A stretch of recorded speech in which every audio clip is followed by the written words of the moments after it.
మానసిక ఆరోగ్యం క్షీణిస్తున్నప్పుడు కనిపించే లక్షణాలేంటో ఇవాల్టి వీడియోలో తెలుసుకుందాం. మానసిక ఆరోగ్యం కూడా శారీరక ఆరోగ్యంలాగే చాలా ప్రధానమైనది. ఒత్తిడి, ఆందోళన లేదా ఇతర మానసిక సమస్యలు మొదట్లో సాధారణంగా అనిపించినా వాటిని నిర్లక్ష్యం చేస్తే ఆరోగ్యంపై తీవ్ర ప్రభావం కనిపించే ప్రమాదం ఉందని మానసిక వైద్యులు వెల్లడిస్తున్నారు. మానసిక ఆరోగ్యం క్షీణిస్తున్నప్పుడు కొన్ని లక్షణాలు కనిపిస్తాయి. ఆయా లక్షణాలను గమనించిన వెంటనే మానసిక వైద్యుణ్ణి సంప్రదించడం ద్వారా వాటిని నియంత్రించవచ్చు. నిరంతర ఆందోళన లేదా ఒత్తిడి. చిన్న విషయాలకు కూడా ఎక్కువగా ఆందోళన చెందటం లేదా నిరంతర ఒత్తిడిలో ఉండటం మానసిక ఆరోగ్య సమస్యలకు కారణం కావచ్చు. నిద్రలేమి లేదా అతి నిద్ర. నిద్ర పట్టకపోవటం, తరచూ మేల్కొనటం లేదా అతిగా నిద్రపోవటం వంటి నిద్ర సమస్యలు డిప్రెషన్ లేదా ఆందోళన రుగ్మతల సంకేతాలు. ఆసక్తి కోల్పోవటం. ఇష్టమైన కార్యకలాపాలు, సామాజిక సంబంధాలు లేదా రోజువారీ పనులపై ఆసక్తి కోల్పోవటం మానసిక సమస్యల లక్షణం కావచ్చు. తీవ్రమైన మూడ్ స్వింగ్స్.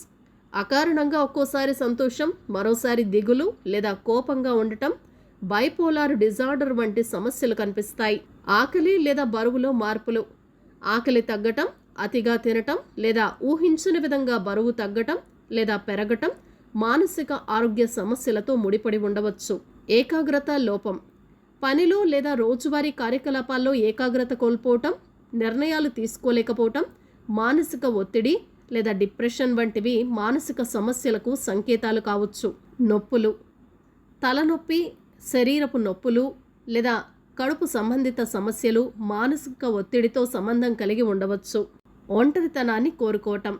సామాజిక సంబంధాల నుంచి దూరంగా ఉండటం, ఒంటరిగా ఉండాలని కోరుకోవటం డిప్రెషన్ లేదా సామాజిక ఆందోళన రుగ్మతకు గురి కావటం. అతిగా ఆలోచించటం. ఒకే విషయాన్ని లేదా భయాన్ని పదే పదే ఆలోచించి ఓసిడి లేదా ఆందోళన రుగ్మతల సంకేతం కావచ్చు. జీవితంపై ఆసక్తి కోల్పోవటం.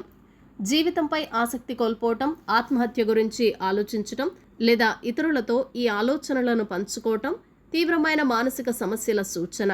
ఈ లక్షణాలు కనిపిస్తే వాటిని తేలిగ్గా తీసుకోకుండా మానసిక వైద్య నిపుణుడిని లేదా సైక్రియాటిస్ట్ను సంప్రదించడం చాలా అవసరం. చూశారు కదా, మానసిక ఆరోగ్యం క్షీణిస్తున్నప్పుడు కనిపించే లక్షణాలేంటో తెలుసుకున్నాం కదా. మరొక చక్కటి వీడియోలో మళ్ళీ కలుద్దాం. ఈ వీడియో కనుక మీకు నచ్చినట్లయితే తప్పకుండా లైక్ చేయండి, షేర్ చేయండి, సబ్స్క్రైబ్ చేయటం అస్సలు మర్చిపోకండి. TV21 the better choice.